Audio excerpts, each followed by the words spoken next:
Well, on that note of truly ominous music from the New World original soundtrack, aptly titled, Hey, You Don't Really Want to Play Our Game, Do Ya? Good morning. Yeah, it's time to do some stuff on Saturday mornings because that's kind of how we roll around here. Yeah, today only, witness as I farm the Mad King's Labyrinth. It's gonna happen. It's totally gonna happen. Epsy, Gale, Rich, good morning. Licentian, Cattywampus, who I know is around here somewhere. Um, Good morning, my friends. Let's get a little bit of actual live game footage going, shall we? All right, here we are. Let me put the sound up in the game because I'm one of those professional streamers. Yeah. All right. And let's kill the New World music because, yeah, there was a game that did super well. There we go. So, as you may note, we are basically looking around here. Oh, yeah. Okay. Well, those kids are annoying. What is the number one thing you can do for yourself during the Festival of the Mad King? Let me find the vendor. Let me find the vendor. Is it this vendor? Nope. I'm going to find a vendor here. There are many of them. I'm a big fan. I will catch up with the chat in a moment. Oh, I swear if Mad King says it's going on, I'm going to lose my mind. All right. Is it this dude? Nope. How about this dude? Nope. Maybe over here. Basically, what I'm talking about is there is a vendor here where you turn in your candy corn for some recipes, and we're gonna. Here we go. The number one thing you can do for yourself if you like the build craft in this game, if you want to experiment with funny stat sets, etc., during this festival, go in here and buy all these recipes. Why would you buy all these recipes? Well, these recipes right here will allow you to make some of the cheapest stat selectable gear in the game all year long. Particularly cheap. It does take some candy corn as you are creating them. A little more expensive than your standard exotic stuff, but it is stat selectable. So, highly recommend this. Of course, dragons and ritualist stats not found in these. Otherwise, you will find all of it, and I highly recommend it. I will admit to basically funding a certain amount of the content off in this game off exactly these. So, highly recommend it if you are looking for it. Let's catch up here. I have this rabbit hole thing happening. Can I make a Ricardo Montalban tune and name him Rich Corinthian Leather? Is oh my god, yes. I am old enough to know what you were talking about, Gail. But I think Rich Corinthian Leather is probably Rich's best name. Yeah, and Rich is right. If you're not looking to make any kind of dragon or ritualist stats, I am a big fan of this. So I would get on it. If I were a responsible Guild Wars 2 content creator, I would probably make a video about this and cash in on it. I, however, have a real job these days and haven't had a whole lot of energy left for making videos. But yeah, come in here and get this. Highly recommended. Very, very cheap. Yeah, it does, Gail. Let us take a quick look at what this gear actually does take. Let me grab my leather worker. It's also got some skins on it with like a little green glow if you're into that kind of thing. The skins are not the best. They're purposefully Halloweenly scuffed. But here we go. So let's take a look at this. Let's go over to the leather working table. And we will take a look at what this gear actually takes to make once you've bought those recipes. So let us search Lunatic. So the Lunatic Noble boots here, if you are wanting to make them, will take 2 hardened boot soles, so the regular stuff, and a Lunatic Gossamer Insignia. Okay, so the 5 ectos, a little more than you're probably used to spending, but again, we're talking about stat selectable gear. A Gibbering Skull, so it takes these things, which are not exactly expensive. Let's see what one of these runs on the trading post. 37 silver. So, you know, all told, you're probably paying a little bit more than making Berserker's gear, but it isn't that bad. I'm going to highly recommend it. Yeah, exactly. If you're running any of the Halloween content, you're going to be swimming in this garbage here. You're going to be swimming in a lot of garbage if you're running the Halloween content. But yeah, if you're running the Halloween content, it's really inexpensive to put this gear together. And we will go back and just put a real kind of price on this here. Because really you're also going to obviously want to be buying the recipes. The recipes really are going to depend on how much corn cob is going for. If you're one of those people collecting corn cobs, there was a lot of cool cosmetics added this year. So there we go. So 2. So what does a corn cob run? Let us take a look at what a corn cob is currently running. Corn cob. Candy corn cob is currently 3 gold. You can expect this will drop by at least 30% by the end of the festival. Quick little pro tip when it comes to working these festivals is, you know, wait to buy your cosmetic until the last few days if you have to buy some of your candy corn cobs, etc.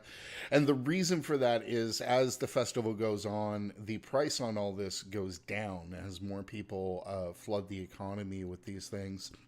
So, yeah, basically you're talking about what, 7 gold for the breastplate there if you're going to want to make that for the recipe.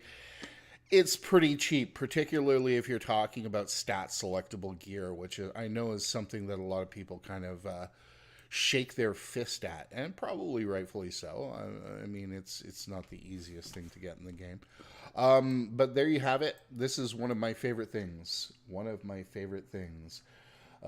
So that is my big Halloween tip. You should follow it if you like that kind of thing. My plan today is to get some people together and do some lab farming. This is why I'm on my little Plague Doctor's support scourge here. I have dutifully taken off some of my trinkets. I am running mercy runes because people die a lot in the lab. And that is what I'm going to do. So if you are out there and you would like to join, I'm going to put out the call here in a little bit. And we will run in circles for an hour and a half and pick up some stuff while we talk. Half the price for a Celestial or Vipers piece, that's what's not to love. And I think that's a really good point when we're talking about economics. We kind of get lost in the economic debate when it comes to the legendaries, and we hear a lot of people arguing for easier to have legendaries, particularly the armor. I think really one of the things you need to do if you like playing around with the builds in this game and don't have the wherewithal or desire to grind out legendary quote-unquote everything, this is a really good way to do it. I think experimentation in this game should largely be done with the exotics. And that's really what I have been doing historically, particularly for making builds on the channel, etc. Is I will go in and make that gear or assemble some stat selectable exotic gear. My bank may have a lot of stat selectable stuff in there. Some field medic gameplay, yes. Some field medic gameplay is exactly where we're going with this. And if anybody wants to just take a look, this is kind of the strike healer build that I use. So we're running blood magic with the transfusion. We are running parasitic contagion. Why are we running some damage stuff in here? Because Plague Doctor Scourge largely is going to want to be one of those hybrid-y things where you're going to be wanting to do a slightly higher amount of damage than maybe other support builds like Tempest, etc. It's kind of your contribution to the party. We're also running Scourge. We're going to be running Abrasive Grit for the for the barrier, which means usually I should probably be running Sand Flare here. This one's kind of a funny one. I think today what I'm going to actually run is the Well of Blood. And we'll probably just take Nourishing Ashes just to keep our life force up. And then the Shroud, and there we go, Sans Font. Epsy, did you guys get your free 24 slot bag? I'm not even sure how you get your free 24 slot bag. I guess it's like signing up for something, and I'm just not into... Oh, it's signing up for the newsletters, isn't it? Yeah. I have foregone the signing up for the newsletters for the free 24 slot bag. I have a lot of alts, and I kind of live in 18 slot bags. This character being a little bit different, and I will explain to you why. What I like to do is carry random shit on this character for pinging in map chat. When people are pinging their legendaries, I will ping the Crab Bedazzler or the Pet Rock or any of my Lucky Rabbit's feet. So, also carrying some raid currency on this character, but so be it. Usually on my characters, what I will do is just run the 18 slot bags from World versus World, which I think are pretty decent value. So I got my 20 starter bag, and then I gave this character the 32 slot bag that we got during one of the achievements. I'm guessing that was the Return to achievement. But yeah, 24 slot bag for signing up for some newsletters. If you like that kind of thing, that's probably a good idea. Licentian dude, hard carry, nice. Thank you very much. I really do appreciate the contribution. New phone books are here. The new phone books are here. What? Phone books? Phone books? I actually, I'm going to go on a tangent. Complained to the phone book company the last time they actually delivered one to me. I haven't used a phone book since, 2004, 2005. Just pulling out my cell phone. I've been using cell phones back in the day. Bonus point. Wow. I have not watched The Jerk since I was like 10. That's crazy. Steve Martin back in the day, man. Wow, yeah, Gail coming through with the big trivia knowledge there as it flies superbly over my head this morning. Oh my. To those of you out there who are just joining the stream for the first time, please sit on down. Come hang out as we talk about the finer elements of Guild Wars 2. Yeah, phone books. I actually complained to the phone book company, and they said there was nothing they could do. So, I was going to be getting phone books forever. I wasn't happy about that. Anyway, it just seems like such an egregious waste of paper these days. I'm so focused generally on living a paper-free life. I get a piece of mail every 6 to 8 months kind of thing. So I'm kind of a big deal, particularly here on the West Coast, where we have historically kind of struggled with environmental issues, as the province where I live really depends on forestry and fishing for its livelihood. And the forest industry historically, particularly on Vancouver Island, has not been the most discriminate of harvesters, shall we say. There are some really ugly clear cuts on this island, so I'm a little bit sensitive about these issues. So what do you guys think? What is the best build for lab farming? I'm thinking Cattywampus is on it right now. I'm going to find Catty because Catty's fashion is always on point. So let's take a look here. There we go. Caddy is running Shortbow Thief, which I believe. Oh wow, Licentian really bringing it hard with the fashion as well. So Caddy in here with her little Cupid role play, which I quite like. I think that's pretty funny. And Licentian taking it to a whole other level with that death mask. All right, there we have it. Anybody else? I'm going to be tagging up in a few minutes when I am done my usual spiel, and we're gonna go slap stuff for fabulous prizes in the Labyrinth because that's how we roll. Shortbow Daredevil, and my other favorite is Flamethrower Scrapper in the lab. And then I will run like a DPS Scourge. Those are my three big ones. Fresh Air Ellie also a really big one because you can proc the stability. A lot of people kind of forget that in the lab there are a lot of immobes, a lot of things kind of taking you out your stuff. Licentian in the guild chat just asked, do you take off your trinkets generally? I'm not the kind of person who worries about this. I took off trinkets that weren't legendary personally, and the reason being is they were easy to take off. If I take these off, I'm going to have to reset them when I come back, and I'm just, that is my level of laziness in terms of everything. Otherwise, I just don't run full damage gear. When I run Shortbow Thief, I'm going to be running it in Knight's gear. When I run Flamethrower Scrapper, probably the same, probably Knights or something like that. Something with some toughness or vitality for the lab. The other thing, though, is anything that's generating permanent stability. So as Rich mentioned, Fresh Air Tempest is a really good one. Flamethrower Scrapper is probably the number one easiest one. You can get a little bit of stab off Necro, so I'll play that. You don't really need the stab on Shortbow Thief because the Shortbow Thief has such mobility to it that it's just redonkulous.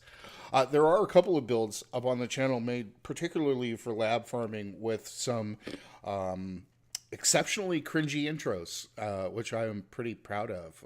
Worked on those last year. So do take a look at those if you are interested in those. There is one on Shortbow Thief. There is one on Flamethrower Scrapper, which are probably my two big ones. Licentian, speaking that bondage language from the Mad King and Prince Thorn. They added some new chatter between them this year. They really did, yeah. So yeah, and the other one I'll run is just a DPS Scourge. When I say DPS, I mean, like run it in Rampagers or something stupid like that to avoid doing too much damage.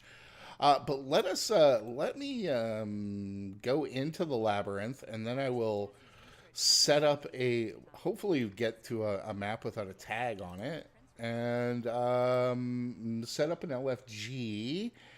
And put the word out that we are picking up candy in the lab. Well, we got somebody here, so I will try it again.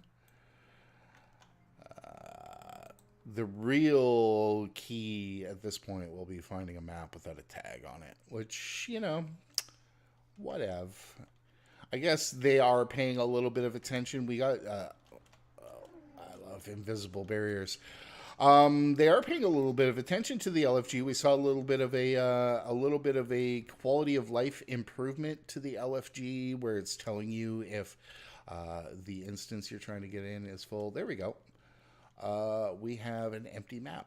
We like those. So at this point, I will create my squad. I will go into raid mode. Halloween. Oh man, try and type stuff with me. All right.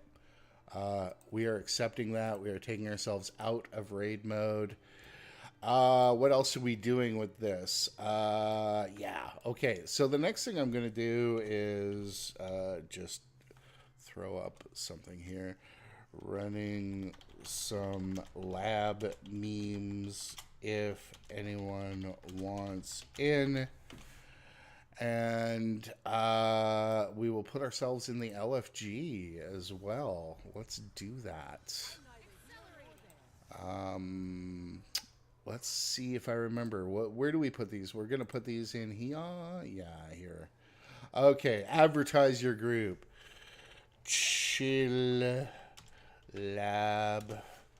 There we go. I got people saying farm, no questions asked. Bring your Marshall's Hollow Smith. There we go. Advertise your group, and I got some people coming up. And what else do we got? Bisexual lighting. Oh, I know that's Rich. I know that's Rich just reading that name. I really do.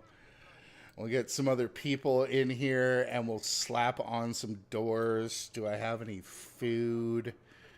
Any Magic Find food? Well, I don't have a whole lot of Magic Find food up. Let me tell you guys a story. I made 150 gold yesterday. I made 150 gold because for the previous several years, every time it's Halloween, I have been farming the living crap out of these things, flasks of pumpkin oil. And what I've been doing with that is using it for the rest of the year. So I had several stacks of these Magic Find utilities on all of my characters. If you know about the market and were watching them, you found out that these things no longer drop from the bags. And what that means is they exploded in value, and I had several stacks of these things on all my characters. So I went through, logged in all my characters, and sold it all yesterday, and made 150 gold. And that is my story. I thought it was more important to have gold now than pay for a pretty, let's say negligible amount of Magic Find. So there you have it. That's how I roll. That's how I make my money. Make sure you watch those things on Halloween. So there we go. I'm going to go down. We'll try and find a door that's actually active in this labyrinth. Oh, good. So I've picked one without doors. So I think we'll just start running around until these things actually spawn up. And here is somebody needs help with Steve. I'm on my way. I am on my way. Plague Dr. Spectre. See, now you're speaking my language, Rich. Now you are speaking my language. Plague Dr. Spectre, Celestial, what do you think? There we go. Let's see. How about Celestial Deadeye. Let's play some really redonkulous crap because it's the lab. So with this, basically, I'm just gonna sit here and pretty much support people as best I can. Running around with a healing Daredevil a year ago, man, makes me crave the days of Boots bad builds. Really does. I'm gonna actually turn the sound down a little bit. Let me do that, just so I can hear the chat. I was gonna say. There we go. So yeah, when you're in the lab, the big things to keep in mind are obviously that you are not wanting to open the bags. You're just gonna want to TP the bags you got if you want to make the monies. And the other thing that you want to do is just make sure that you're not, doing way too much damage.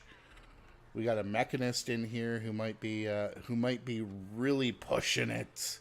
No, I don't care. I am not one of those people who care how much people in my squad are doing damage during the lab. Really, the reason being is bringing some of that DPS to the actual... let's just pull these guys. So bringing some of that DPS to the boss fights is probably a really good idea. So we'll just kill some trash until the doors open, which is kind of how I roll here. So let's get some swiftness up on my pals. So in this bit, we're just going to roll around, slap some of the trash until we get that up, and there we will have it. But like I say, I'm not one of those people that worries about people doing too much damage. I think there's a kind of a stigma that goes along with this kind of stuff, you know, that works both ways, where we get people getting pretty aggressive about not doing too much damage, and you get some of the same toxicity that comes with the usual stuff. I do, however, don't like people on raptors, so we will just move around very slowly, picking stuff up. If you are out there and you would like to join us on our Saturday morning Halloween fun, please keep in mind that I am Mind Circus 1506, and you can just join on me, and I'd be cool with that. I'd be cool with that. So there is that. Anything else happen in the world of Guild Wars this week? Did anybody pick anything up? I guess we got an achievement that didn't work, and then an achievement that eventually did work, and then we were all sad because the weapon skins weren't that great. There was that. There we go. There's a door. We like doors. Let's open this door when everybody gets here. And let's drop our stuff. And let's just kill some stuff randomly. Yeah. So one of the reasons Scourge works so here is it's an AoE specialist. So I'll drop those marks. And then, yeah, just do a little bit of damage. Do some epidemic every once in a while. Probably, yeah. So I'm not doing awful here. So there we go. And that is really just kind of how it works. Make your, get your tags in on your tags with the tags, and you've got it. You've got it. But I quite like that. Do you have room for one more? You bet we do, Epsy. You bet we do. You are invited to our party. Okay. Is that it? Yeah. That's it. So now we will move on, just slapping trash until the doors appear.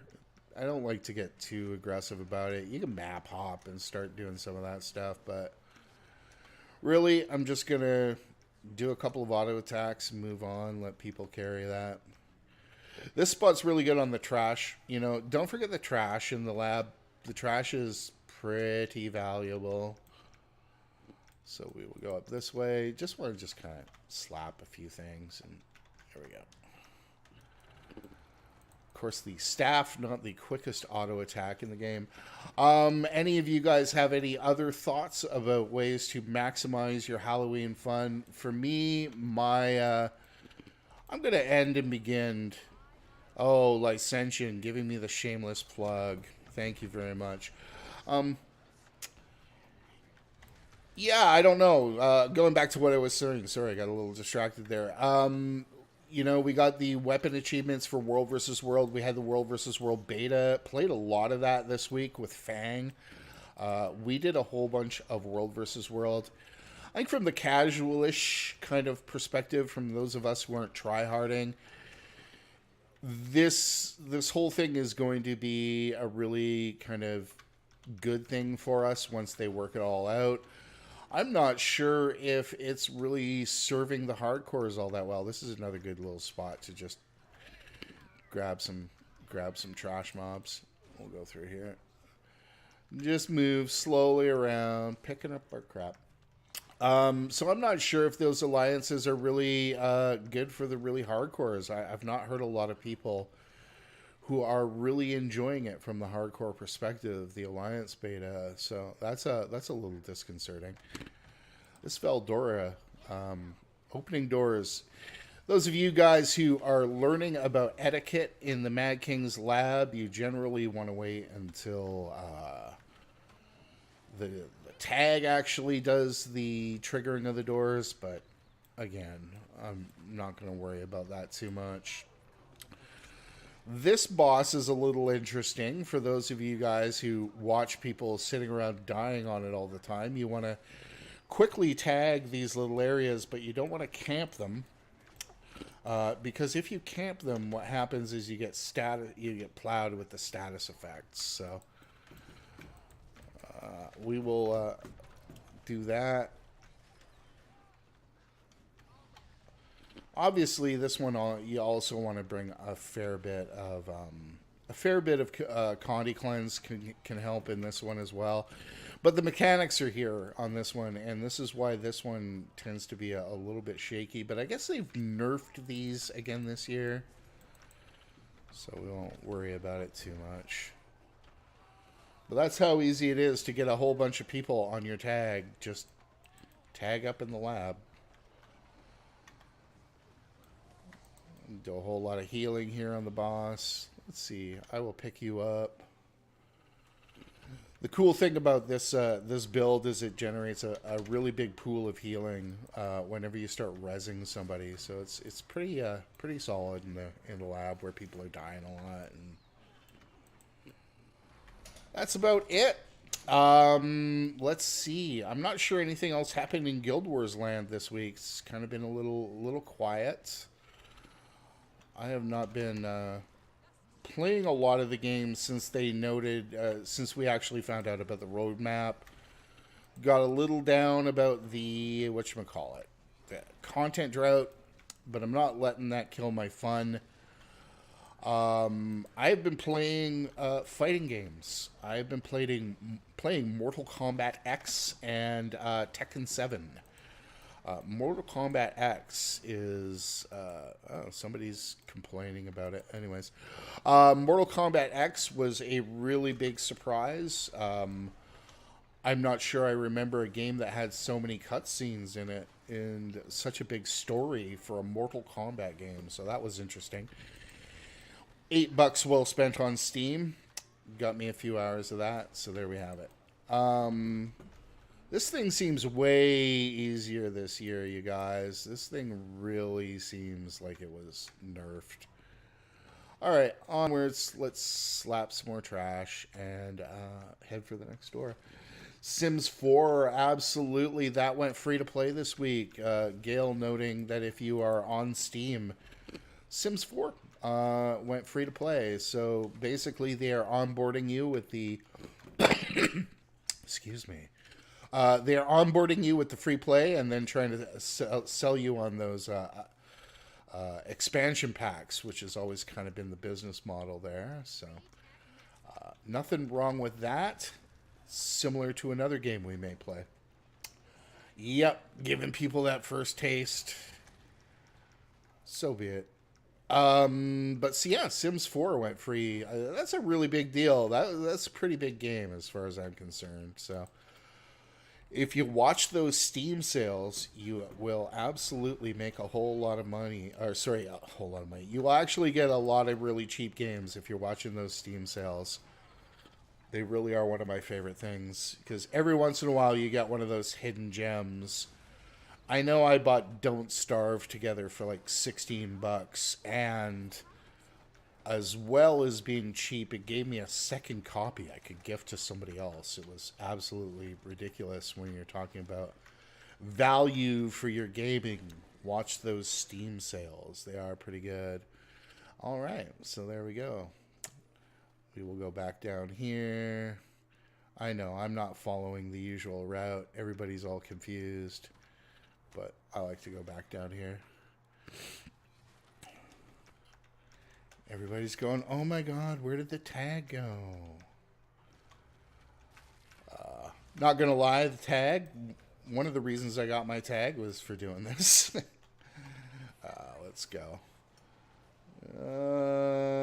Yeah, the X-Pack are the bulk of their sales. Yeah, and I always thought that that was kind of how Guild Wars 1 was supposed to be back in the day as well. I thought that that was a big part of how that was working. So, I really like that business model. I'd be much more into that. I think one of the things I've realized playing other games is just how bad the business model of most modern video games is, and not just MMOs. I used to crack on MMOs as having really shitty monetization. And then playing some fighting games over the last few weeks, I realized that, one of the pieces, one of the heart and soul of the fighting game experience back in the day when you were playing Mortal Kombat or you were playing things like Soul Calibur and stuff was unlocking secret characters, and that doesn't exist anymore. Now you get a game, and if you want to have the other characters, all the characters that used to be hidden and achievable, what you do now is you buy them. So you'll have a bunch of day one DLC for your fighting games and stuff like that.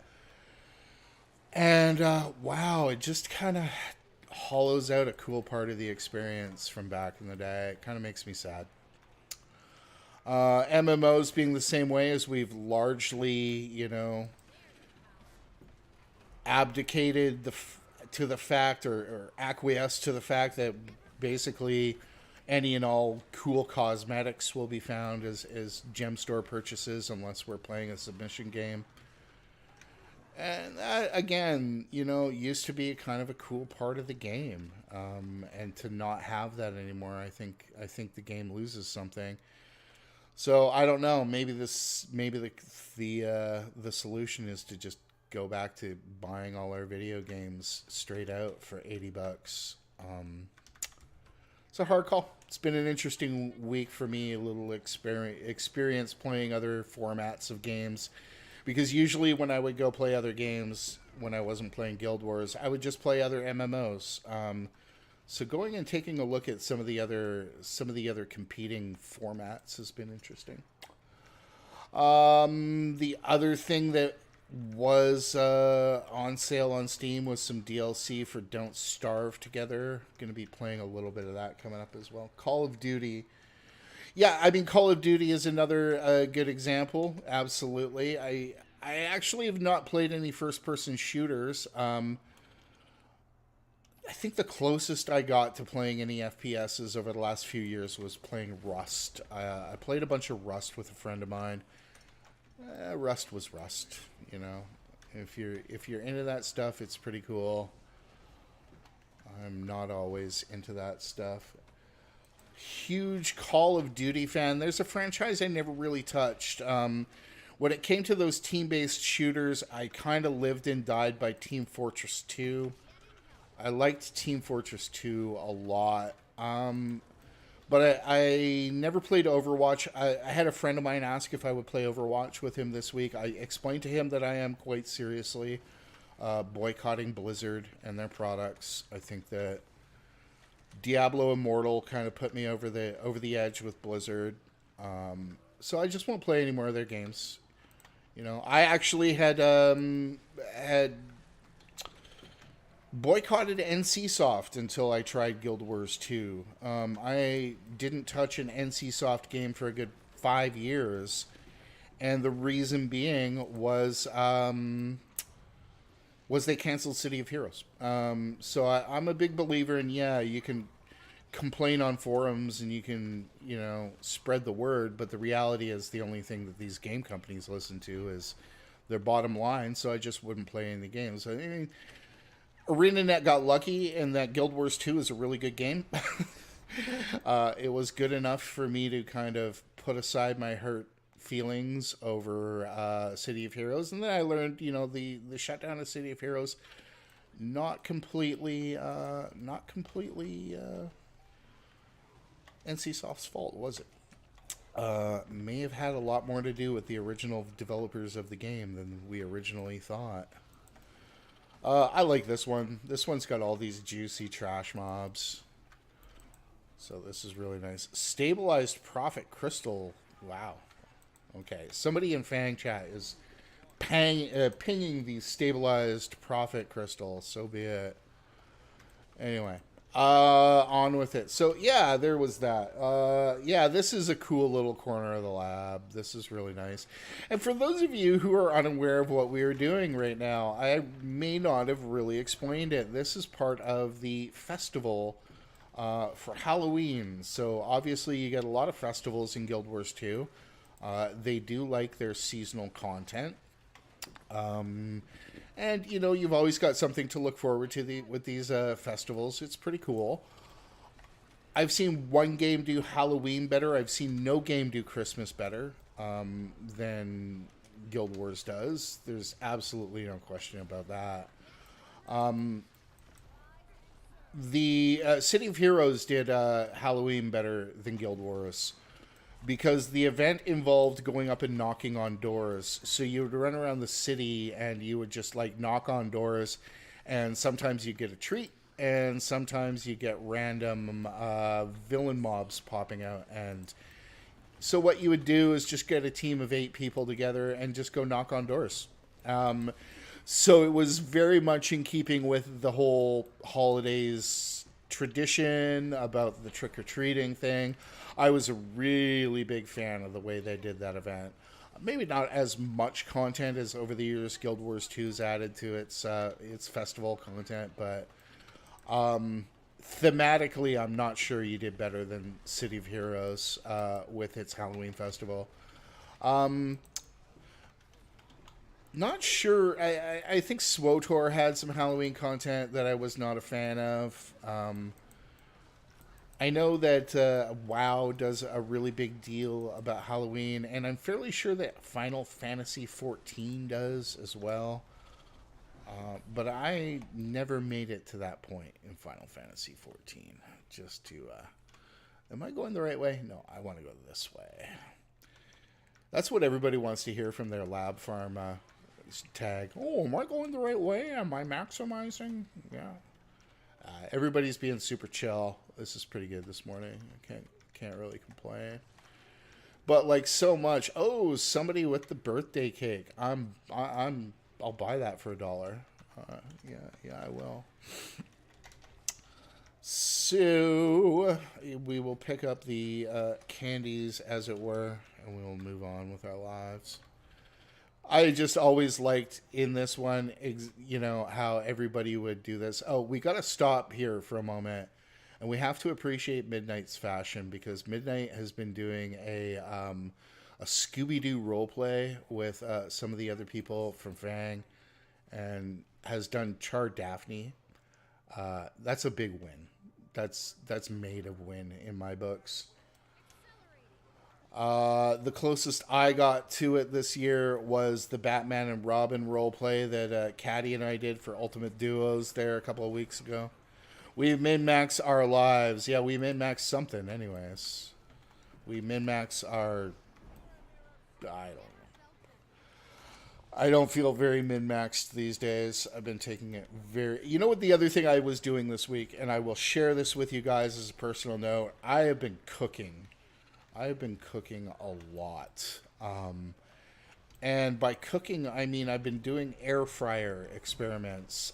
When I moved back here last year, there's an air fryer in the house. And I've always been pretty anti-gadget in the kitchen. I really am a big believer that, any gadgets in the kitchen should be looked at with extreme prejudice until the air fryer. So this week I did some air fryer experiments that were pretty cool. One of the big ones was making taquitos in the air fryer. And I may just turn my Guild Wars channel into a cooking channel. Who knows? This boss over here is actually one of the harder ones they added, isn't it? So let's tag that, make some bags. I've been trying and not succeeding to build a cosplay for Gambit from the X-Men. Ooh, Remy LeBeau. How would I do Gambit from the X-Men? Wow. That's actually a really cool idea. And what you have to do is get that one distracting daggers, that one Daredevil skill that shoots the little daggers out. That would be like the cards. That would work. As for the actual thing, I'm not sure. Yeah, like in game. Eridan Blackwater, good morning. Good morning to the stream. It is good to see you. I think it's doable. I'm just trying to think about it. Probably have one of those jackets that whatchamacallit? One of those medium jackets. Yeah, because it's medium. You'd have to run it mail. I'm just wondering if you get the right headpiece. Gambit had that strange, like, headpiece. Me, I'm just going to stand here in this red circle because I'm Plague Doctor Scourge and fuck you. There we go. So this is one of those points where, you know, when people talk about taking off all your gear in the lab, it sure does make these boss fights slower. So, you know, if people actually leave their gear on, I don't get super aggressive about that. I do, however, get super aggressive about dropping plague lands in the wrong spot, but so be it. Yeah, so, you know, when people are doing, when people are bringing some pretty medium dick damage or something, I don't get super worried about that because, let's face it, I am currently doing 1.9 DPS.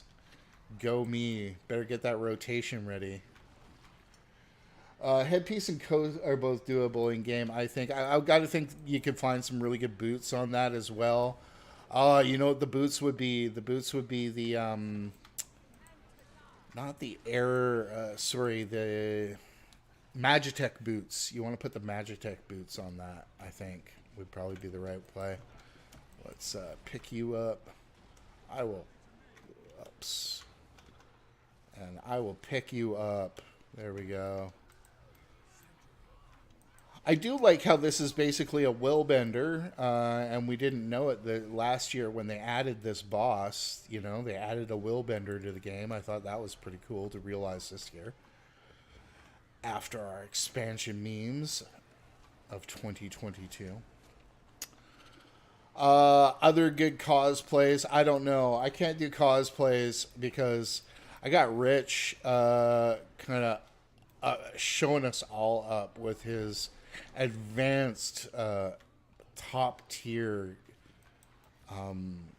outfits. Nobody fashion wars this game quite like Rich does. He plays this game hard. His living chargoyle is probably my favorite. Onwards. Let's take this thing out. Oh, that willbender though. Oh, it's true, Rich. It's true. You play hard when it comes to the cosmetics. There's no question about it. But I thought the living chargoyle was particularly brilliant. Even if you were playing Ranger. Oh, and yeah, I guess the question became, what's the best Ranger pet? I answered this in the Discord. The best Ranger pet currently is quite obviously a Mechanist bot. Onwards. Let's go slap some more stuff. Though Untamed to me is something I'd like to play a lot more of. Every once in a while I just hop on Untamed and I really enjoy it, so there is that. Onwards. Well, we're keeping the doors up okay. I'm not a pro at this. I do warn you all. You've seen my key farms. They're not the most efficient thing in the world, but who cares? You know what we're gonna do here? I know what we're gonna do. So one of the good things about the Scourge is you run the staff with all the marks. That's really good. Those marks, obviously, big value when it comes to hitting lots of stuff and not doing a ton of damage. Though they did upgrade, I guess, the power coefficient. Oh, who died? Oh, we got Steve. Oh, Steve has made his appearance. Let's do this, my friends. That's it. Let's try hard this Steve experience. There we go. I will keep you all alive. Get me my loot, my minions, my loot goblins. There we have it. But yeah, going back to what I said in terms of MMOs and, you know, holiday content. This is the Halloween content for the for Guild Wars 2. You've got a number of different things, a wide variety of different things you can be doing here. at the Halloween festival, including a couple of beetle races, mount races, which, as I've said before, in terms of MMO content, I'm not sure there's a better mini game in MMOs than beetle racing. In fact, I'm pretty sure there isn't. When I say I'm not sure, that's kind of what I mean. I mean, I'm sure. I'm just being nice about it. Obviously, I'm just kind of standing in the middle of everything here. It's just how I roll on a Saturday morning. There we go. I'm hurt. I'm just walking right into everything. But, you know, all I gotta do is some Condi damage, and Parasitic Contagion will save me. Parasitic Contagion is still one of the most overpowered skills in this game, or traits in this game. Highly recommended if you're having problems staying alive on Necromancer. Your best course of action will always be Parasitic Contagion. Well, let's not stand in that again, shall we? Shh, ANET might be listening. I'm good for... ANET's not listening to me. If ANET was listening to me, you know what? Caddy's cannon in Red Keep would have been fixed. Because we've beat that drum a few times, haven't we? Caddy says she's got a new complaint in guild chat. Let's hear it, Caddy. What is the new complaint? We're waiting. Caddy's keeping us in a... The gem store gifts, they need to show where they come from. You know, that's a really good point. For those of you guys who may not be aware what Caddy is talking about, the gem store, when you gift somebody something in the gem store, if you say, if it is their birthday, and you send them something from the gem store, it doesn't say who it was from. And yeah, that's kind of it. I think that's a really good, point in terms of complaints about this game, of which I may have a few these days. But when it comes to complaints about this game, yeah, I think that's a pretty big one that impacts a fair number of people. Do we have anything up there? No. We will keep doing our... yeah, let's go do a circle up at the top. Yeah, that really is a strange oversight, particularly when we're talking about, you know, spending money, etc. I think it's important to make that part of the experience as nice as possible. Been a while since I bought microtransactions in any other game. When I say that, I mean I bought a character in Tekken this week, but when I say microtransactions for other people, you know, I buy the occasional Steam gift for friends, but they always know where that comes from. I think that's some valuable feedback. Yeah, okay, so what we are going to do is we will go down this way. Get in our bags. All right. Come back down and we'll sweep around and open some other stuff. Always amazed at how easy it is to get a big crowd on you in this game. If you've played other MMOs, you know that's not the case. Wait for people to catch up here and then I'll trigger it. Oh, we have a Dragon Hunter going full hardened memes. Oh, wow. Dragon Hunters in the lab. I got to think that would be a pretty good build as well for tagging. Probably run, like Greatsword, all traps. That would be a good one for the lab. You've got a lot of stability access. I would think that would be pretty good. What would I run for Ranger in the lab? Probably just go with the tried and true short bow, Condi memes. Do we? Let me just check. Do we have anything back this way? No, somebody else is opening doors in the lab. All right, we're going down here. Covering rounds we already have because I'm the least efficient leader of these things. I used to be so hardcore about this, you guys. Caddy will attest. When I first got Caddy playing this game, I was pretty hardcore about maximizing my lab farming. Nowadays, I just can't be bothered because sometimes with maximizing things comes people getting a little bit aggressive about it, and I really try to avoid that kind of stuff. We got somebody coming over here, getting ready to open that door. Somebody opened the door just to screw us. So be it. Oh, don't worry about it. We got lots of bags to get. But I used to be very, very scientific about this. And consequently, you know, the 2 precursors I got were in the lab. So there was that. But I don't know. I just can't be bothered anymore. I've probably, you know, I've seen it. I know how much the difference between making a lot of money in this game and a ton of money in this game. Like the difference between good and great money isn't always worth worrying about, I guess, is how I generally feel. I realize this makes me a traitor to the open world race, but I just can't sometimes. Spending a significant amount of money.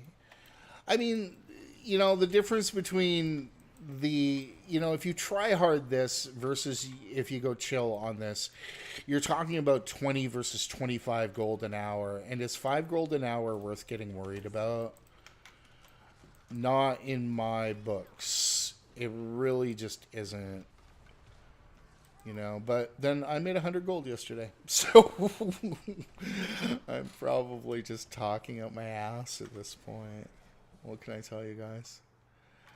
Let us move ahead to the next door.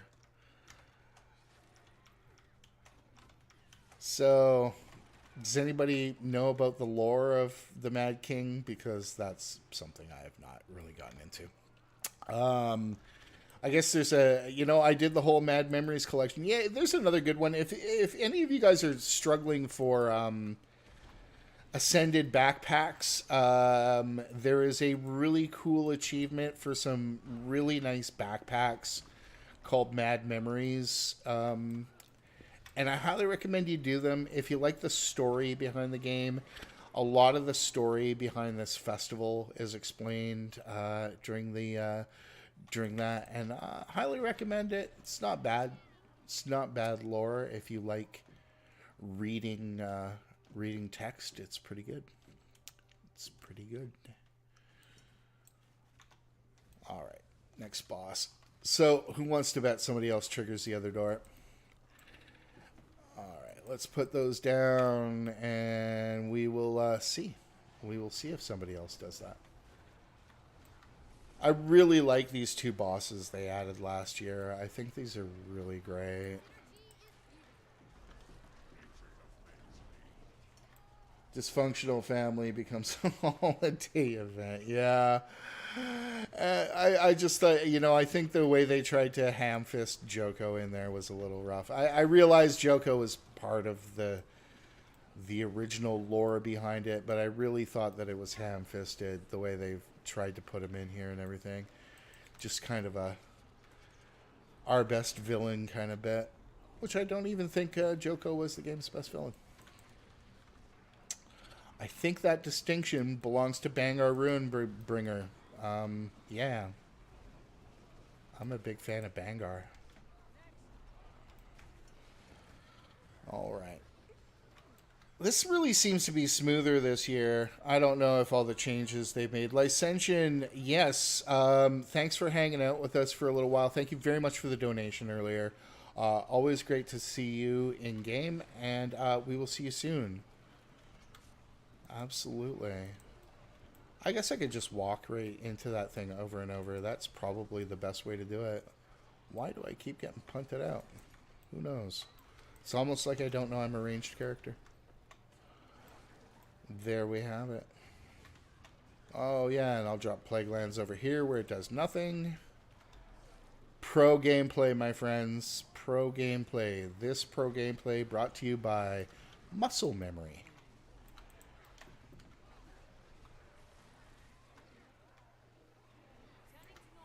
There we go. Well, you know, I'm prepared to eat my words. Nobody opened the other door. I'm impressed. I'm so used to people being jerks, and then I come in and I hang with you guys, and nobody's a jerk, and I don't know what's going on. I'm like, what's gone wrong here? Professional gamers, yes. Professional derping. What else happened this week? Got caught up on House of the Dragon. If those of you who are watching House of the Dragon would speak up and talk about just how excellent it's been. Really has been fantastic.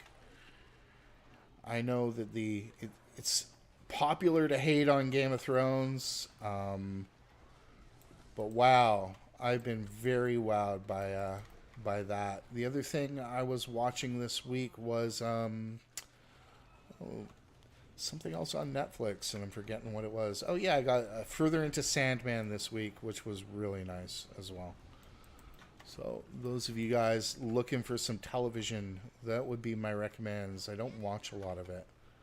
There we go. And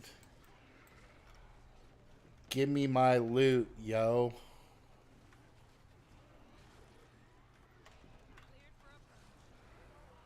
There it is. Onwards. Let's open this one and let's get some more loot. Loot goblins.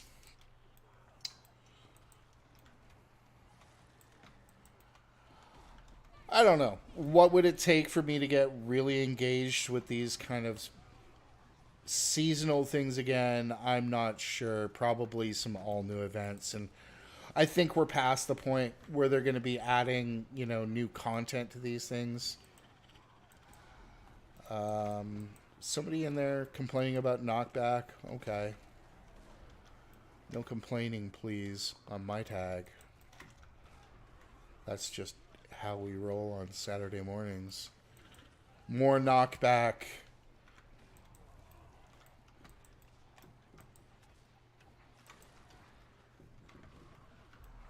That is about it. Alright, onwards.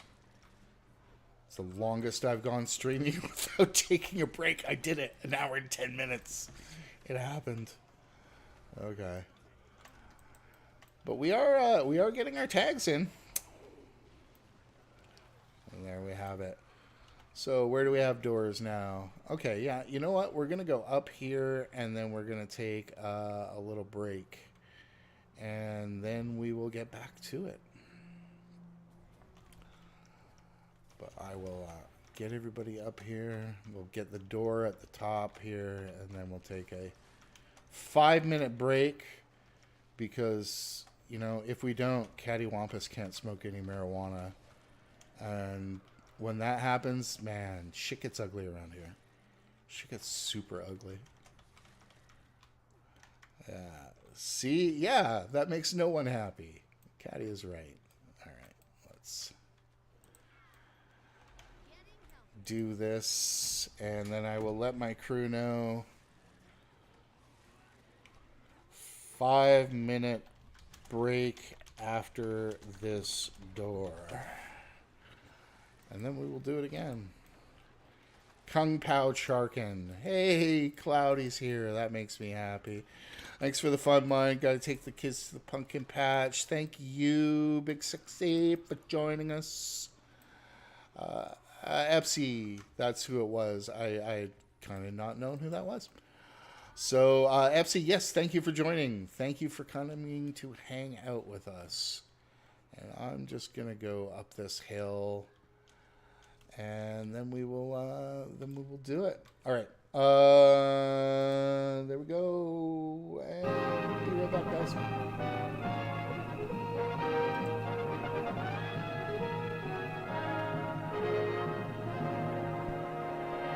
When the engine is operating, air is drawn into the engine by means of the compressor, in the same way that the turning blades of a fan pull in smoke. Now the air is forced into the burning chamber, where it is mixed with fuel sprayed from the fuel injectors. When the fuel burns, it produces hot expanding gases. Let's think first about the usual ways of moving things. Let's see that action again, and this time think of the force. For every action force pushing against an object, there's an equal and opposite reaction force pushing back. This is a law of physics discovered by Sir Isaac Newton. Once again, an action force this way will produce a reaction force in the opposite direction. Now let's do it again and think about the reaction forces.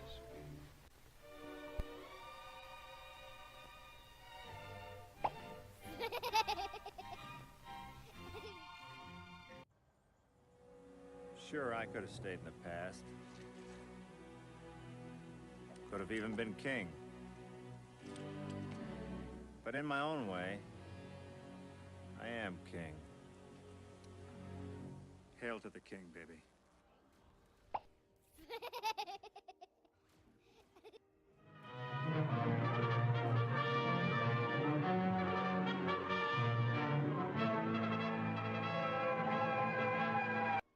Fumes of gasoline, benzene, and naphtha, when they mix with air, are a powerful explosive.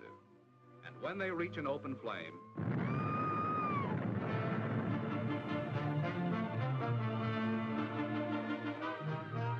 every minute of the day and night, all year long, there's a fire. Every hour of the day and night, all year long, one person dies and 4 are maimed by fire. When will this appalling rate of death and destruction come to an end? That is the challenge. How will you meet this challenge?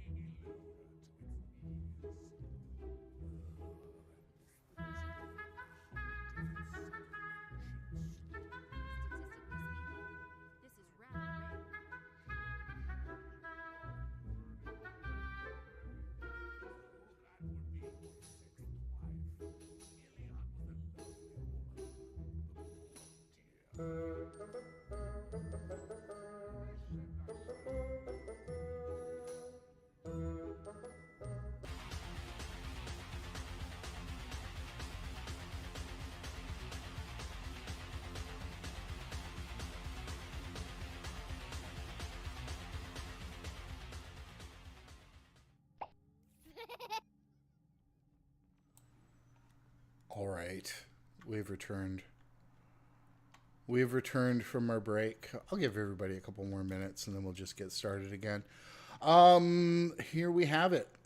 Let us take a look at what we have for treasure so far. I've cleared all my little chests. I have a whole lot of bags. So I have some bags with some bags in them. And yo, dog, I hear you. Do you like some bags? So we're good there.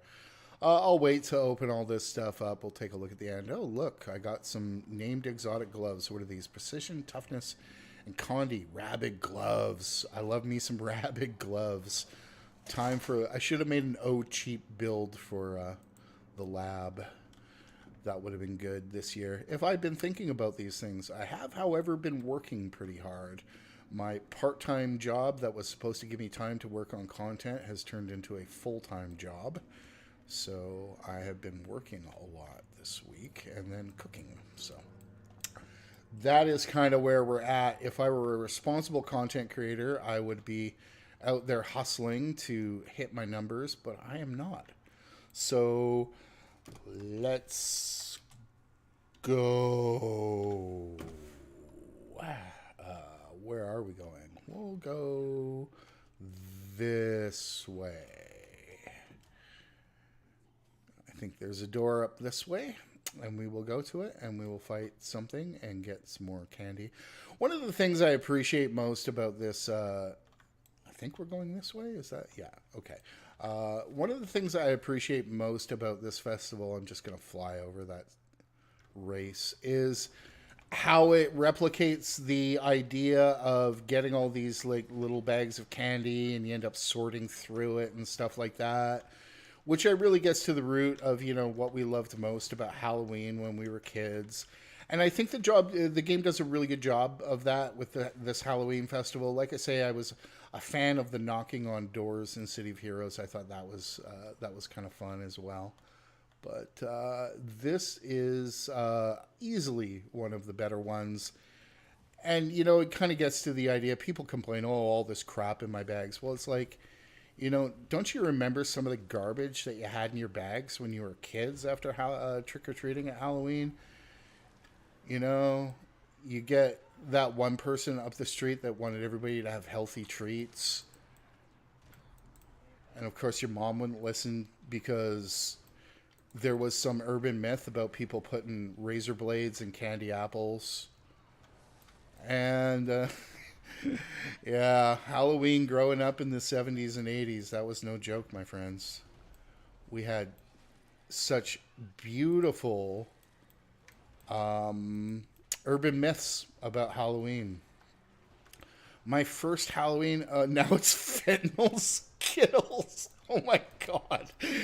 Caddy coming in here, you can't see her in our chat here, said, yeah, people are worried about fentanyl Skittles now. Jesus Christ. Fentanyl's so awful. Oh my God. So awful. I know a few people who've lost some friends to that and family members. It's just ugly. Anyways, too funny. Caddy wins joke of the day, though. I'll say that for real. But yeah, you know, when we were growing up and everybody was just like freaking out about such random crazy stuff, and we didn't have the internet to dispel urban myths like we do now, which I think is actually one of the better things about the internet when we thought about its effect on us. You know, not having urban myths spread has really been a big one, but now I guess we get kids eating Tide Pods. So I guess there's a trade-off. Dispel or fan the flames. I guess there is that too, isn't there? There's people presenting this stuff as fact and everything.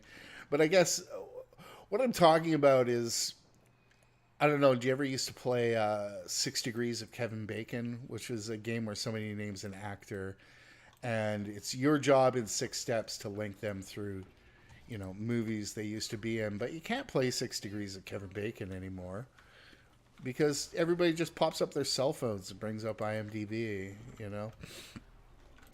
But yeah, there is a fair bit of misinformation that spreads, I suppose, these days. Cabals of Satan worshipping. Anyways, we won't get into that. We won't get into the politics this morning, which, yeah, there we have it. But it used to be, you know, I look back to the way the satanic panic of the 1980s. If any of you guys remember, the mid to late 80s had this whole thing where everybody was worried about Satan worshipers in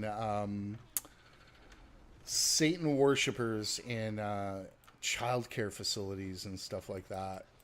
You know, people are funny. People really are funny. Caddy says she's most excited this year about the Almond Joys. The Almond Joy is not my favorite. You know, when we were doing the candy thing back in the day when I was a kid, the ones we used to worry most about were like the big named candies. So you get that occasional full Mars bar or something like that. Somebody's really struggling and I can't see where they are. Well, who knows? Onwards. I hated Almond Joys as a kid. Almond Joy's not a bad one.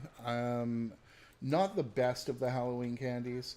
My aunt went to see The Exorcist in theater on release. She viewed it through a bottle of holy water.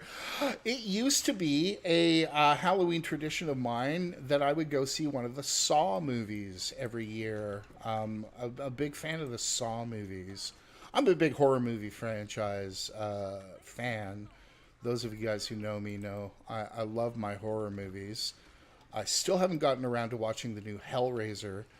But yeah, every Halloween I used to go and see, and I think I started with Saw 3 because they used to release a Saw movie every Halloween, so it was Saw 3 at first. Saw 3, 4, 5, 6 in the theaters. That was my Halloween tradition for a few years. Let's res you, get some heals in here. There we go. Oh, the res potential. Caddy is letting me know here at this point that she used to live a few towns away from the Amityville house. Funny how many movies that has actually spawned. The Amityville thing has actually spawned a lot of movies. If you go and you Google it, there's like 6 or 7 Halloween movies based around that one. So it's kind of interesting. Supposedly based off a true story. But what do we know? There we go. There we have it, my friends. Another boss dutifully dispatched by the Halloween Derp Squad.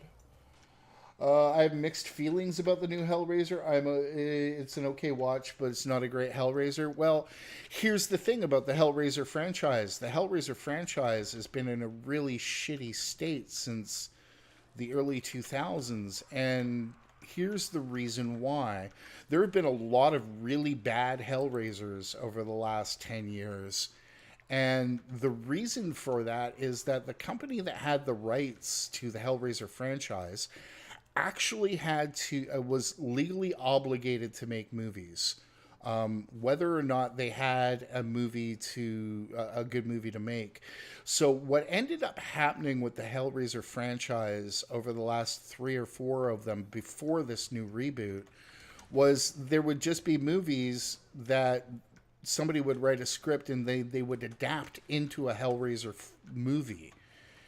And if any of you guys are out there are like Clive Barker fans of the franchise, etc., it really, really suffered as a franchise because of that.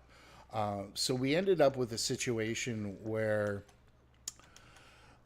we got a lot of really bad substandard horror movies that were later turned into Hellraiser movies that were given the lore of the Hellraiser franchise without actually being written that way.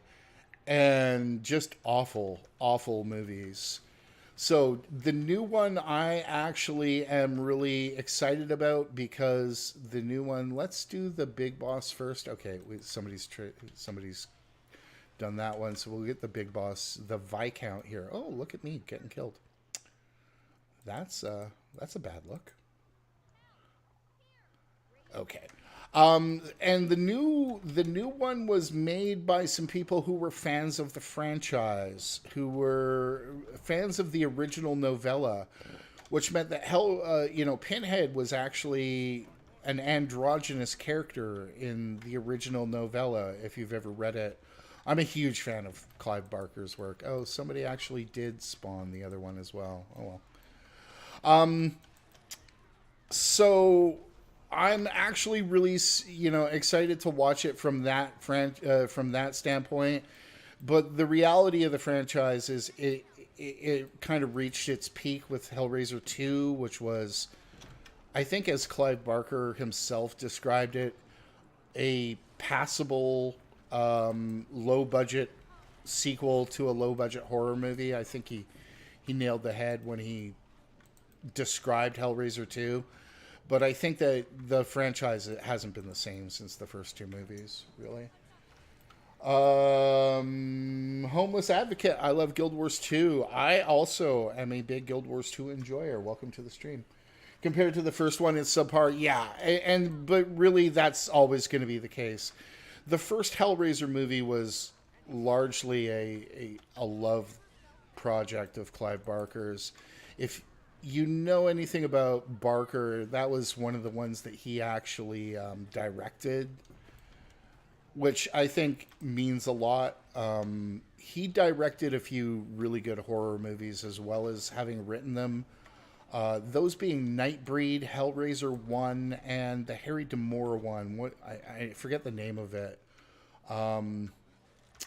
With Scott Bakula in it. Really not a bad movie as well. I was a big fan of that one. And he always had this really distinctive visual style in his movies, which I thought really spoke well. I mean, he had some pacing problems as a director, but still, when it came to low-budget horror movies, particularly in the 80s and 90s, Barker's movies were always, you know, a cut above. They really were. So, you know, I would have loved to see a reboot of the franchise. There was talk about him actually directing the reboot, which he did not do. But still want to see it because, you know, like I say, I'm a fan of the franchise. I used to read the comics a lot back in the 90s. There was a really, really good Hellraiser comic series, which was like an anthology series about the box and the demons and the Cenobites, etc. So it was really good. I was a fan. Everybody up? Everybody is up. Let us see where the next door is. We got doors this way. We got mad doors in our Mad King's Labyrinth. Oh, I guess I should loot this chest, shouldn't I? Thank you. Onwards. I'm such a bad loot goblin, I forget to actually loot things. Oh, Steve is here, and somebody else is killing him, so we'll let them handle that. And we will go grab this door.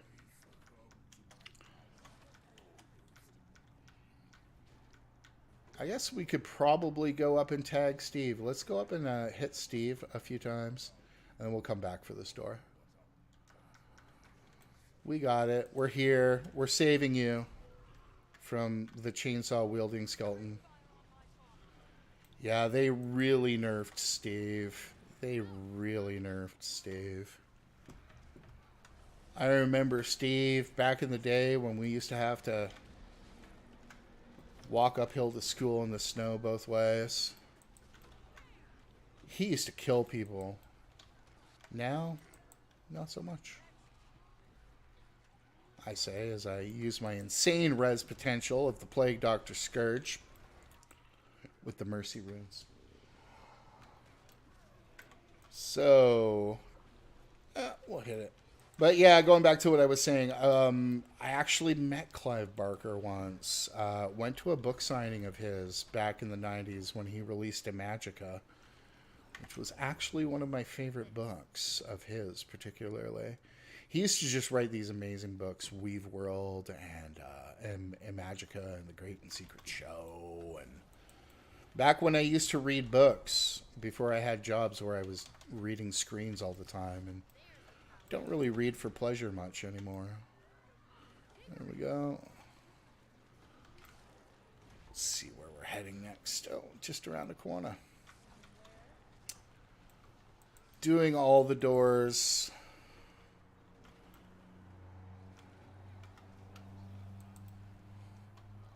And there we have it. Other horror movie franchises, The Exorcist was not great as a franchise, but had some great moments. What else? What other franchises? I wasn't big on the slasher films, so the Halloween and the Friday the 13th weren't exactly my favorites. But I always preferred things with a little bit of a supernatural bent, particularly for Halloween. So the Hellraiser franchise, probably my favorite franchise. I did realize one thing this week, that no media franchise screams 90s as fuck quite like the Mortal Kombat franchise. There is nothing that screams the 90s like Mortal Kombat, which I was playing a fair bit of this week. Instead of making videos, I was practicing my fatalities. Not even gonna lie. So there we go. And again, you know, for those of you guys who worry about too much damage in the lab, remember these long ass fights that would be significantly cheesier and easier if we were able to do our proper damage. So I don't give people a hard time for running the big gear in the lab or their builds or doing too much DPS. It's helpful. It's a help. They're helping. Read a few Repairman Jack novels. I have not heard of Repairman Jack. What is Repairman Jack? I'm curious now. Let's go in. Res you. Get you up. And continue our Saturday morning stupidity.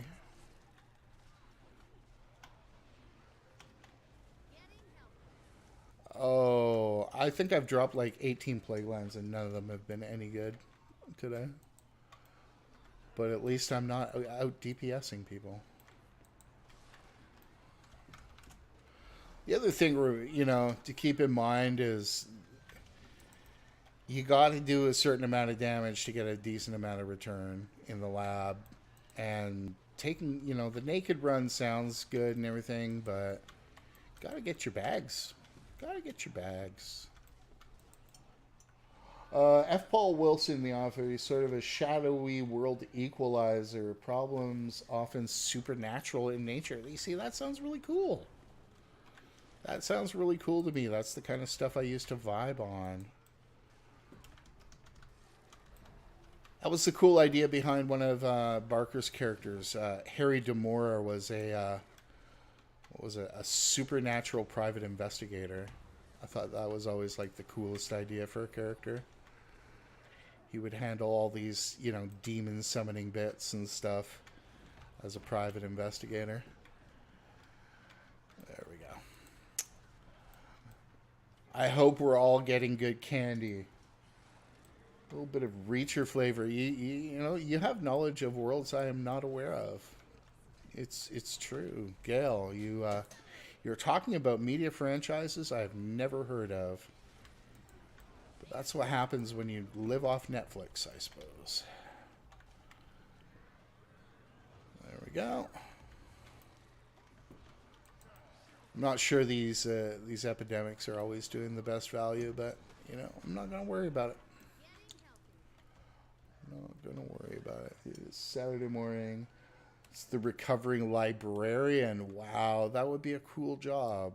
That would be a cool job as far as I'm concerned. Being a librarian would be kind of nice. We'll wait for people to catch up and triggered. All right. When you're doing this one, probably your best bet is always just to hammer all your AoEs in this little spot.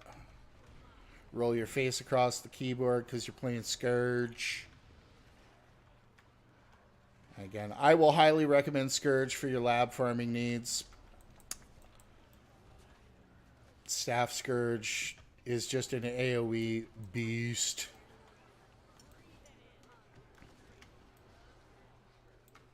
There we have it. Wow. 8K per second. Somebody's doing 12. Oh no. I should probably just turn Arc off. There we have it. And I guess after the Halloween thing, we get ready for the Christmas memes in Guild Wars. And if you've done the Christmas events, they are pretty high quality. I want Freezy back. You know, I wish they would make a Halloween strike, like a Mad King Thorn strike. I think that would be really cool. Because I think our first kind of introduction to strikes was the Freezy thing during Christmas, and I honestly thought that was one of my favorite things they did, was adding that, particularly the first year before they tuned it down a little bit. I thought that was some pretty high quality content. and I guess was kind of the forerunner to the strikes. I guess that was really the first strike was Freezy back in the day. I guess that was about, what, 3-4 years ago that they added that. I thought the Freezy strike was an indicator of more seasonal strikes. Yeah, Rich, and I was really hoping for more seasonal strikes. I really was. I was kind of hoping that that meant that they were easy to do, but I'm guessing that's not the case. We're getting another strike, I guess, with the last episode of season 1, which I guess we don't get until early next year. Is that right? I don't remember the roadmap that well, to be honest. But yeah, I was hoping for a lot more of the 10-man content. But honestly, I think at this point, what the game could really use is some fresh 5-man stuff. A new fractal or two would really be nice. Really be nice. I would really love a new fractal. I thought Sunqua Peak was some of the better work that they had done. And I really like 5-man content in this game. I think it's kind of that sweet spot of number of people before it becomes annoying to organize.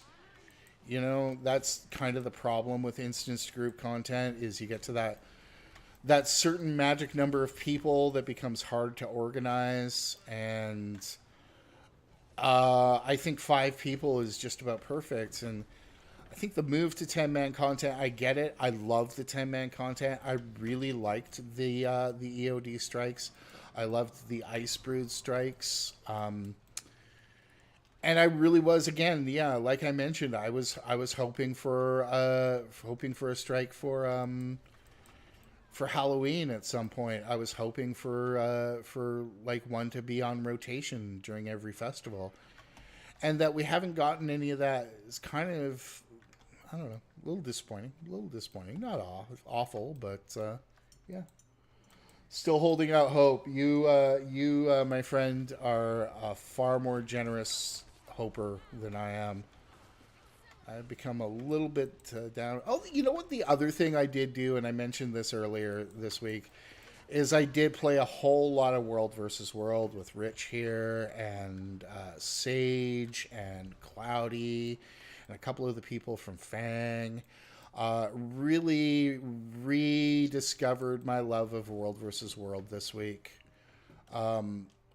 Those of you guys who've watched my content know I really do enjoy World versus World a great deal. And I think having the chance to play it again is highly a social thing for me. Like, I enjoy World versus World when I have people to play with. So getting in there, doing the achievement for the new weapon skins was okay, but what really was a lot of fun for me was just hanging out with people. World versus World gets a bad rap because it's PvP-ish. World versus World gets a bad rap, I think, because it's not open world PvE sometimes. But I honestly think that, oh shit, look at me getting rocked. But I honestly think that World versus World is some of the most fun social fun you can have in the game. And when you get the right people to do it with, it really becomes one of the best ways to spend your time in this game. The build craft is actually relevant in World versus World. You know, you can run more than a half dozen specs and feel like you're not trolling your team, etc. So come transfer with us. Don't think I haven't thought about it, Rich. Don't think I haven't thought about it, to be honest with you. You know, Alliance's betas, this was the first time the Alliance beta was like something other than me just not having my friends to play with. So it was really nice. I'm just going to tag both of these because that's how I feel right now. But yeah, I played a whole lot of World versus World this week and really just kind of enjoyed it again. And that says a lot. You know, those of you guys who are avoiding it, please, you know, do yourself a favor. Get in there on it. It's good. And yeah, I should probably transfer my server at some point. But the thing is, Caddy's on one server, Fang's on another server, and it's all supposed to be okay with these alliances, and it never just quite works out that way. So I don't know how they're feeling about this whole alliance thing. It has not been smooth. Alright, let's kill this boss now. Get it, my loot minions. Give me my stuff. But yeah, because the other thing about changing servers is that, like, hanging out with Caddy is like a lot of what I do in this game, and she's on Jake Quarry. Played in the bit I played this morning, it seems like the servers are more active again, and that's normal. That happens whenever they add something to World versus World, right? Like, I remember they added the Warclaw, and when they added the Warclaw, man, we had a lot of people getting in there for World versus World. When they added pips and stuff like that, you know, and sometimes all they just got to do is give us something else in the game mode that has been largely ignored for the last. Well, I mean, if you don't count rewards, which is really what we see every once in a while in World versus World, they tweak the rewards. We haven't seen a lot. We've seen the Warclaw, and that really is all about it for actual content in World versus World. Otherwise, it's been this every couple of years they look at the rewards and do something new and put a new shine on it. Caddy, play with friends. Yes, they also extended the chance to get the achievement. I don't know if they extended that. They probably should have.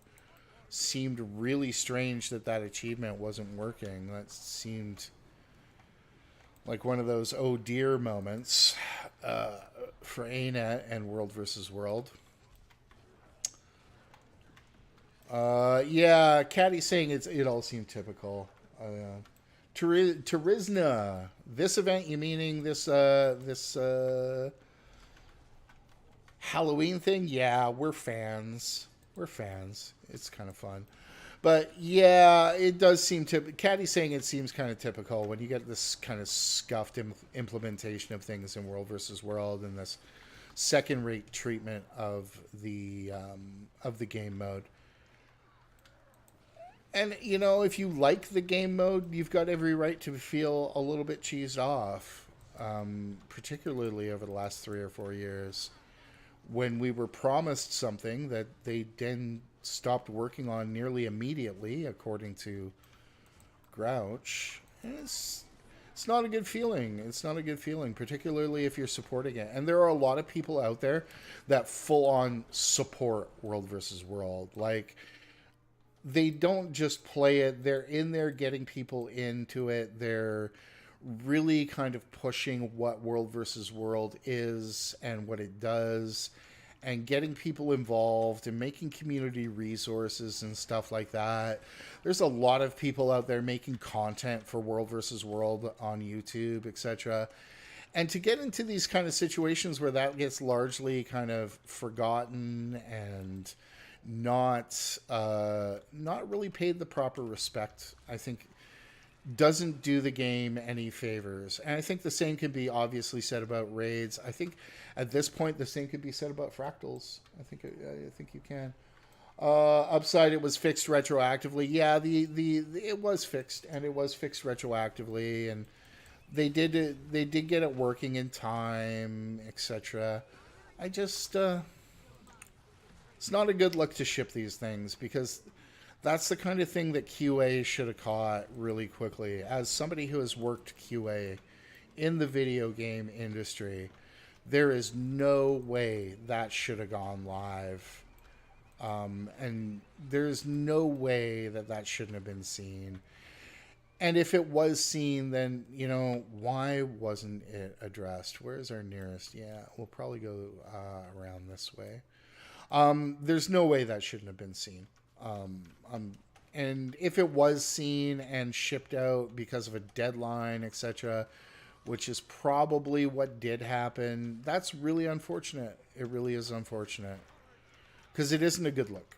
It isn't a good look, and it makes the people who enjoy support and play the game mode feel like second-class citizens, and they are.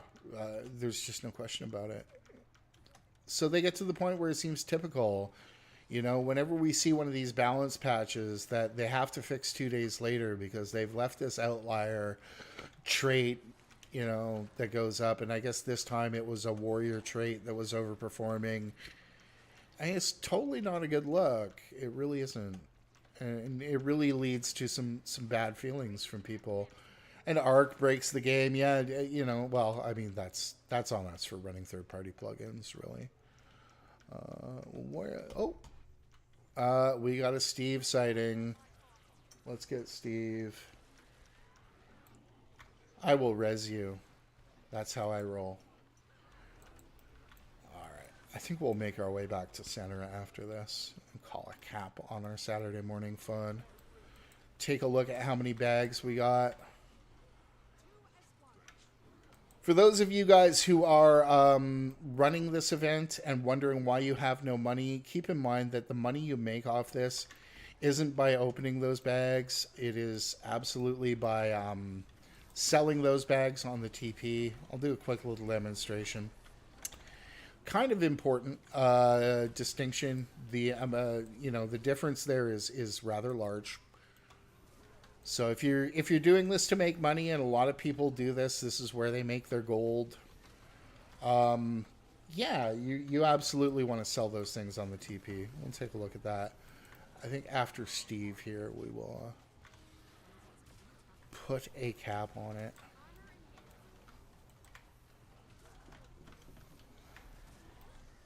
But it's been fun. Let's see, how many bags did I get here?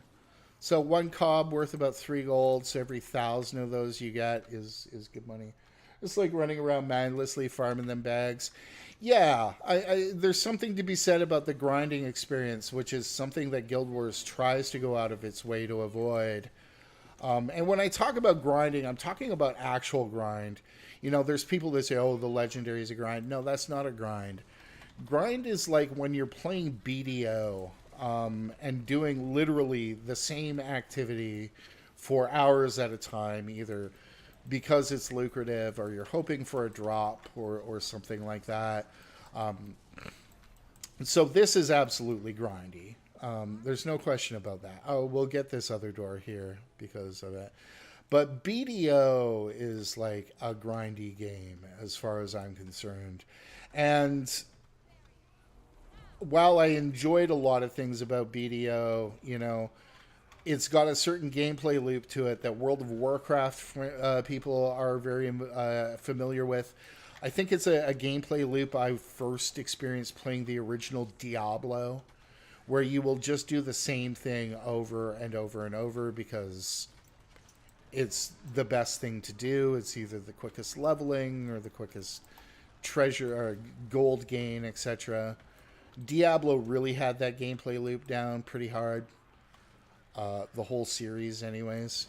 Because once you've played through the game, the only thing left to do is grind. Yeah. And Guild Wars doesn't have a lot of lucrative grind to it. It's got a lot of, you know, systems in place that keep the grind from being super lucrative. Now, obviously, you're going to have your things like, you know, your Drizzlewoods or your Silver Wastes, etc.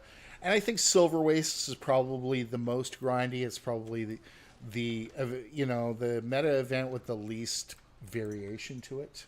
And I think this is the same way. And I think that there's room for that in MMOs. There is room for that. But in this game, it's never been like the best way to make money grinding the same mobs over and over and over. Because even in most meta events, you've got a little bit more kind of variation to the gameplay. You've got, you know, different kind of events, boss phases, etc. Whereas when you're really grinding things in an MMO, you're just grinding trash mobs over and over and over, which very much like we're doing here. You know, I think there's a bit of a distinction on grind. If you've played a lot of MMOs, you probably understand exactly what I'm talking about. If Guild Wars 2 is like your only MMO, you may find this game grindy. I assure you, it is not. It is not. But let's get our last door here. Our last bit of loot. And then I will note the difference between running the lab on a proper lab farming build and what I've been running this morning. There we have it. I think we are almost done.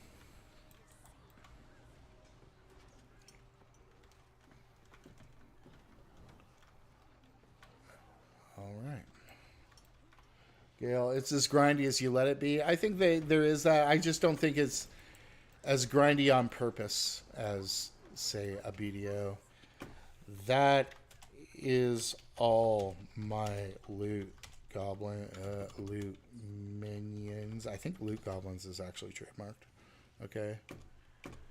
Thank you for filling my coffers with sweet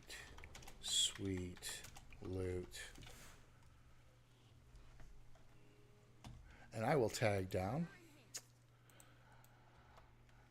And I will go and we'll take a look just at kind of what you would do here on this.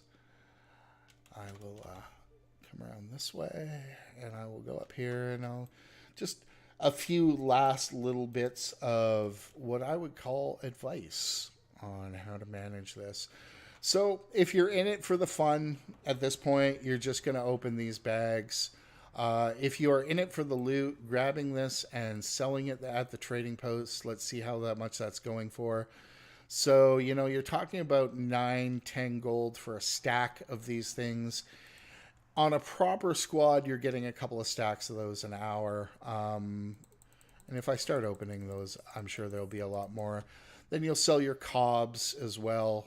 I'm probably going to open them. I really just do this for the fun, to be honest with you. I'm not really in need of a whole lot of money. But if you are one of those players who likes to make money during the lab farm, that is the best way to do it, is just to take those, sell them on the TP. I will instant sell because ain't nobody got time to wait for this stuff to come back. But I like the stuff that comes out, the shinies, so I will do that off stream. I just ran the lab on my newly built Condia Lac Mirage. Was fun. I got to get Licentian at some point to really kind of hit me up to that Condia Lac Mirage because I tried to play it early this week and man, I was awful at it. I'm supposed to play some Condi DPS in a raid tomorrow, and I'm probably just going to end up playing Scourge because I'm so bad at Mirage. Anyways, I'm going to cut it at that point, my friends, 5 minutes early, which is the natural extension of me starting 5 minutes early this morning. And just take off. I am going to thank you all for joining. So, Teresa, Rich, thank you very much. Caddy, Windshark, Gail, FC, all of y'all who joined in here today. Always appreciate it. Rich, thank you very much for joining. Hey, have fun in game. Min-max your real lives. And we will catch up with you all next week.